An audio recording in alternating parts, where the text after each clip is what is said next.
Fl-isem tal-Missier u tal-Iben u tal-Ispirtu Santu, il-grazzja ta' Sidina Ġesu Kristu tkun ma'kom il-koll. Qegħdin nofru dan is-sagrifiċċju tal-Qudiesa għar-Ruħ Agata, Filip u l-familja. Ħuti ejjew narfu ħtijietna biex nitħejjew tajjeb għall-misteri qaddisa.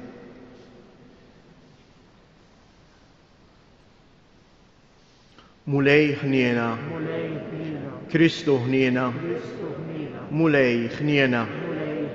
Iħenna lina Alla li jista' kollox jaħfrilna dnubietna u jwassalna għal ħajja ta' dejjem. Nitolbu.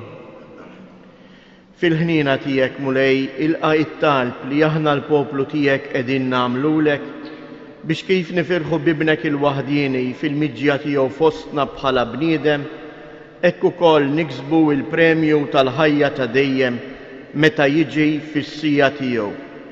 Bibnek Ġesu Kristu Sidna li hu Alla u li miegħek jgħix wisaltan flimkien mal-Ispirtu Santu għal dejjem ta' dejjem. Amen.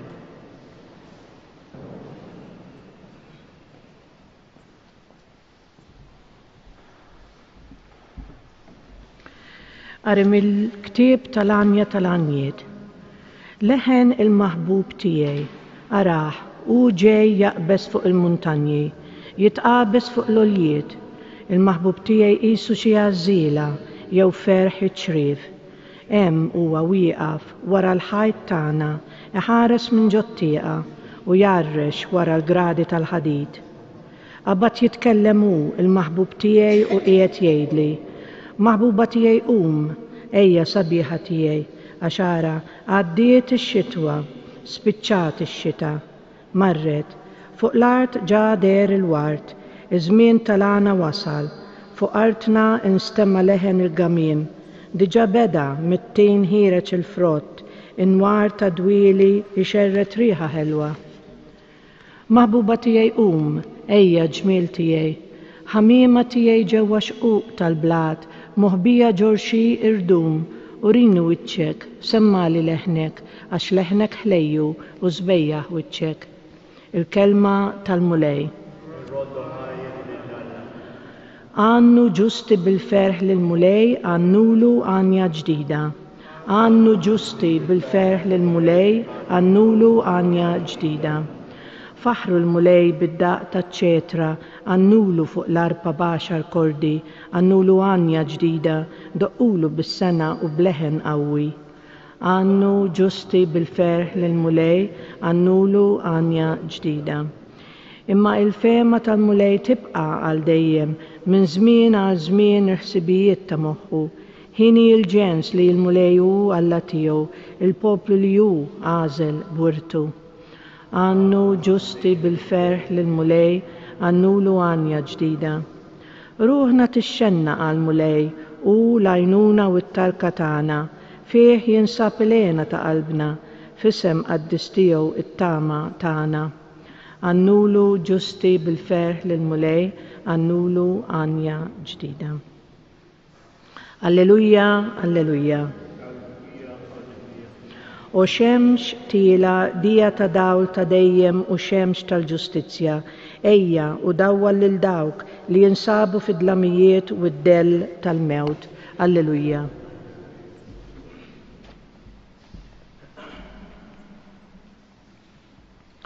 Il-mulej ma'kom. Qari mill-Evanġelju skont San Luqa. F'dawk il-ġranet Marija qamet u marret ħaffef lejn l-oljiet f'belt tal-Ludija. Daħlet għand Zakkarija u selmet lil Eliżabetta. Malli Eliżabetta semet lil Marija isselmilha, it-tarbija qabżet fil-ġuf tagħha u Eliżabetta imtliet bl-Ispirtu Santu u infexxet fajta kbira u qalet: Imbirka inti fost in-nisa u imbirek il-frott tal-ġuf tiegħek. U minn fejn ġini dan li jom il-mulej tiegħi tiġi għandi? Għaxara, malli smajt widnejja leħen it-tislima tiegħek, it-tarbija li għandi fil-ġuf qabżet bil-ferħ. Iva, ħin hija dik li jemnet li seħ kull ma bat jgħidilha il-mulej. Il-kelma tal-mulej.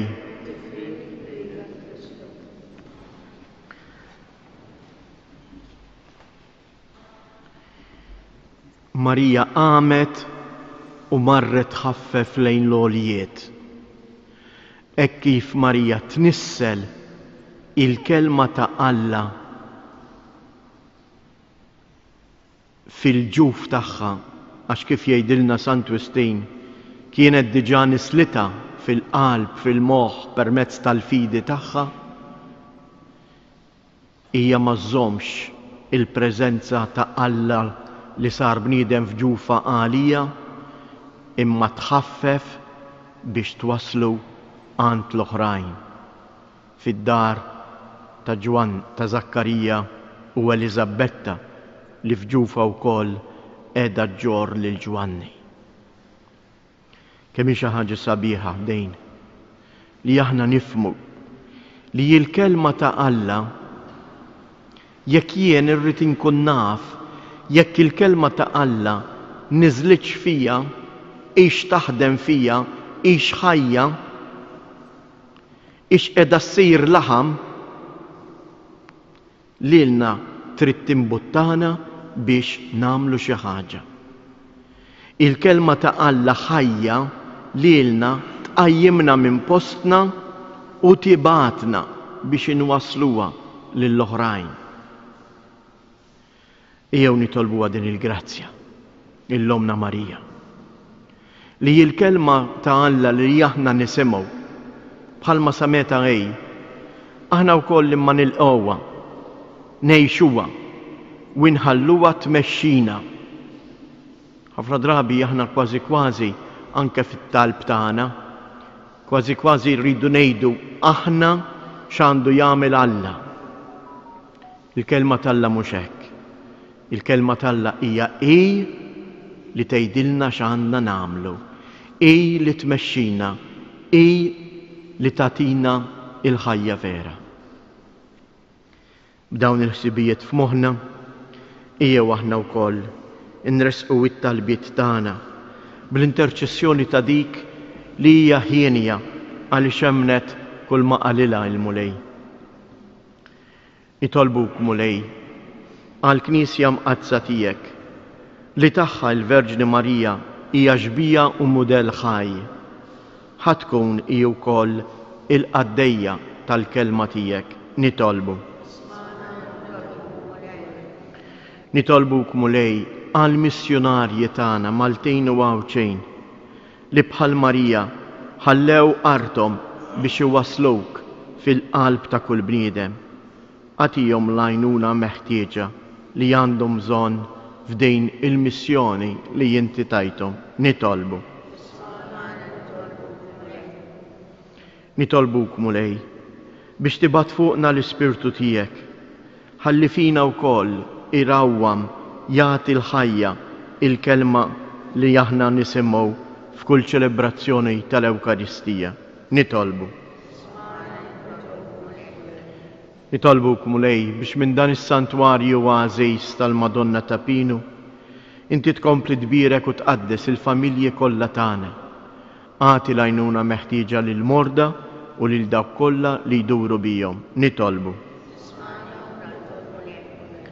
Fiskiet inresqu it-talbiet tagħna.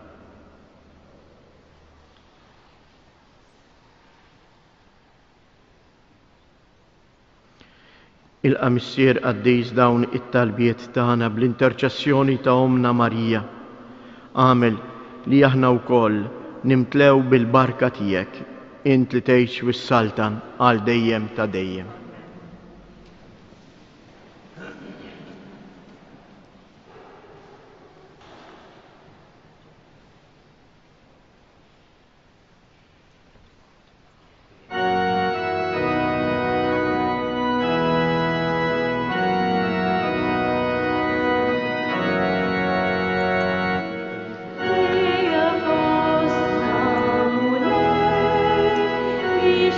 Ishkipina mi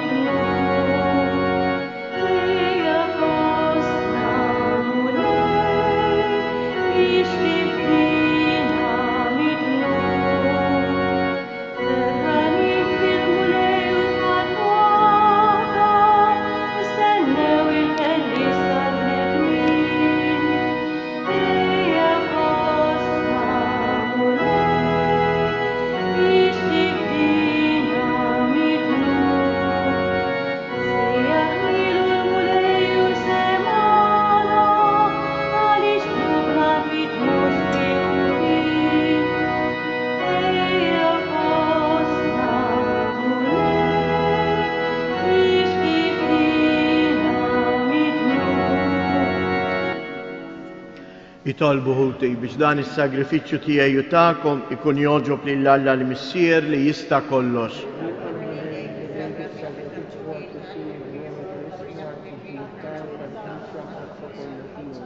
Ħares bisliem mulej lejn il-Knisja tiegħek u wilqa l-offerti li qiegħda tagħmillek għax kontent fil-ħnina tiegħek li tajtna l-grazzja li toffri jomlok u bil-qawwa tiegħek biddilhom għalina f'sagrament ta' salvazzjoni bi Kristu Siedna.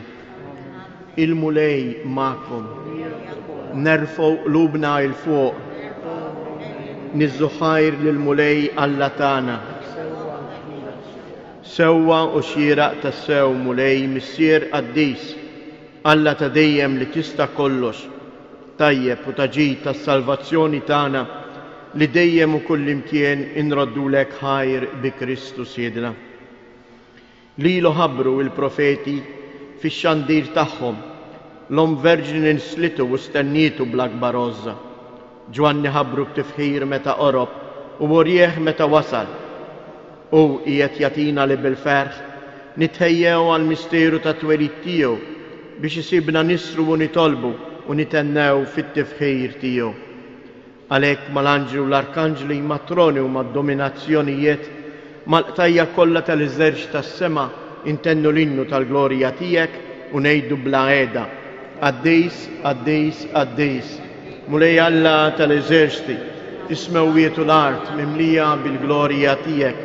Osanna fl-ola tas-smewwiet, imbierek min ġej fisem il-mulej, osanna fil-oli tas-smewwiet. Qaddis tas-sewwint mulej, inti l-għajn ta' kull qdusija. Qaddis għalhekk nitolbuk dawn l-offerti bil-barka tal-Ispirtu tiegħek biex isiru għalina il-ġisem u d-dem ta' Siedna Ġesu Kristu, li meta kien se jingħata biex mir-rajħ ibati ħa il-ħobs, radd il-ħajr, qasam tal id-dixxipli tiegħu u qal: ħudu u kulu il-koll minn dan, għax dan huwa ġismi li jingħata għalikom.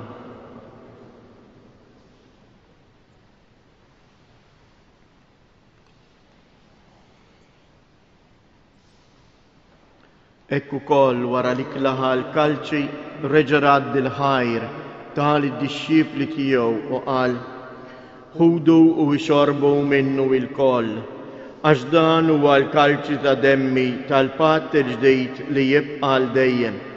Id-dem li jixxerrita għalikom u għall-bnedmin kollha għal maħfra tad-dnubiet. Għamlu dan b'tifkira tiegħi.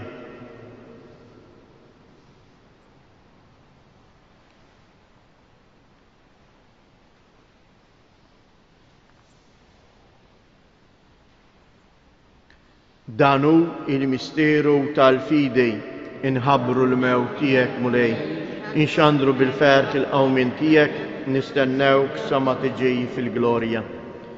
Għalhekk aħna u nagħmlu dan b'tifkira tal-mewt u l-qawmien ta' Siedna Ġesu Kristu, nofrulek mulej il-ħobs tal-ħajja u l-kalċej tas-salvazzjoni u nroddulek ħajr għaliex għoġbok tilqana hawn quddiemek biex naqduk.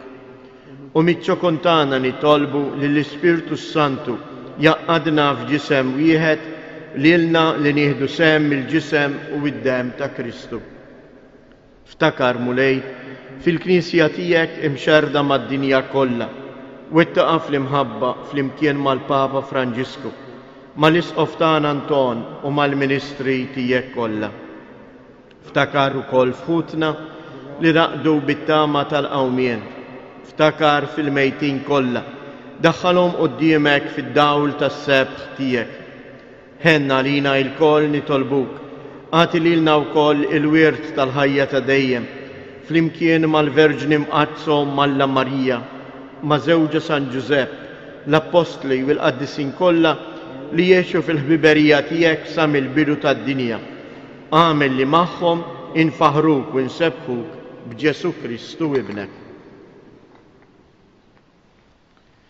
Bi Kristu, ma' Kristu u fi Kristu, jingħata lilek Alla Missier li tista' kollox, flimkien mal-Ispirtu Santu kull ġieħu glorja għal dejjem ta' dejjem.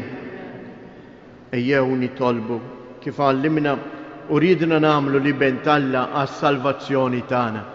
Missierna li inti fis-smawiet jitqaddes ismek, tiġi saltnatek, ikun it-trittient kif is-sema hekk fl-art. Ħobżna ta' kuljum għatina llum, aħfrilna dnubietna bħalma naħfru lil minuħati għalina u la ddaħħalniex fit-tiġrid iżda eħlisna mid-deni. Eħlisna nitolbuk mulej minn kull deni, għatina fit-tieba u l-ħnina tiegħek il-paċi fi żmienna biex inkunu ħielsa dejjem mid-dnub u imħarsa minn kull inkwiet. Aħna u nistennew u nittamaw ilejna u l-miġja tas-Salvatur tagħna Ġesu Kristu. Mulej Ġesu Kristu li jgħid lill-apostli tiegħek inħallilkom isliem, nagħtikom isliem tiegħi, la tħares lejn dnubietna, iżda ħares lejn il-fidi tal-Knisja tiegħek. Għatija isliem u laqda li jien trid fija, int li tgħix fis-Saltan għal dejjem ta' dejjem. Il-paċi tal-mulej tkun dejjem magħkom. Għatu l-paċi lil xulxin.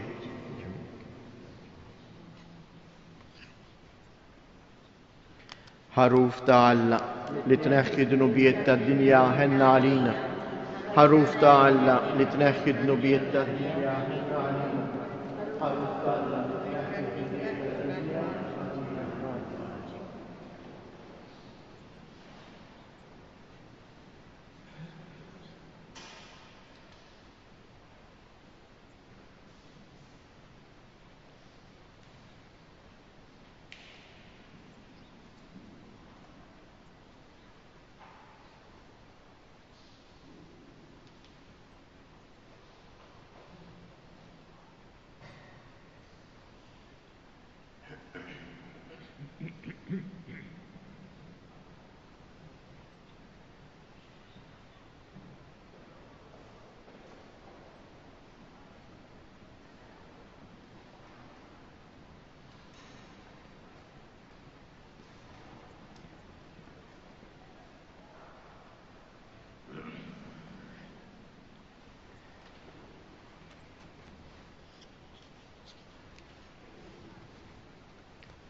Danu il-ħaruf ta' Alla, danu li jneħħi d-dnubiet tad-dinja, ħen dawk li huma mistiedna għall-ikla tal-ħaruf.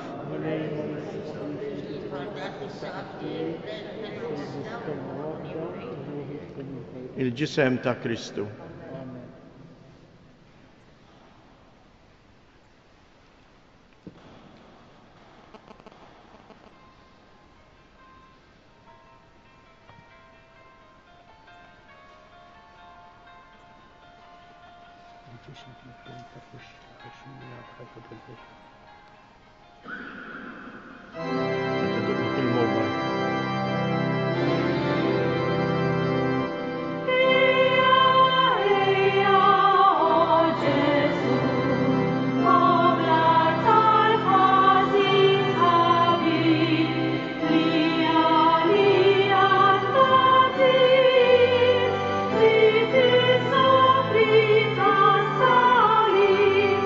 Alma cervi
Nitolbu.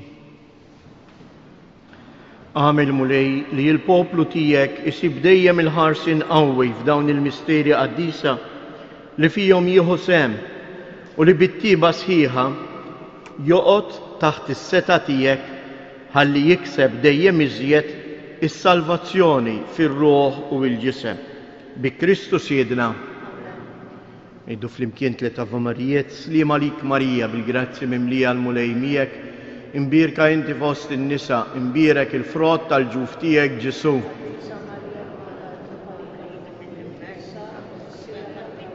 Sliem għalik Marija bil-grazzi mimlija l-mulej miegħek, imbirka inti fost in-nisa, imbirek il-frott tal-ġuf tiegħek Ġesu.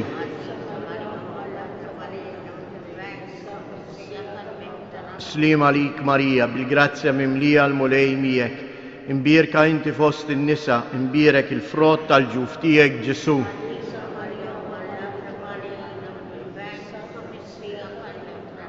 Madonna ta' Pinu, sultana tal-familja, ħarstek fuqna dejjem żomm. Il-mulej ma'kom. Iberikkom Alla li jista' kollox, il-Missier, l-Iben u l-Ispirtu Santu. Morru u għejxu fil-paċi ta' Kristu.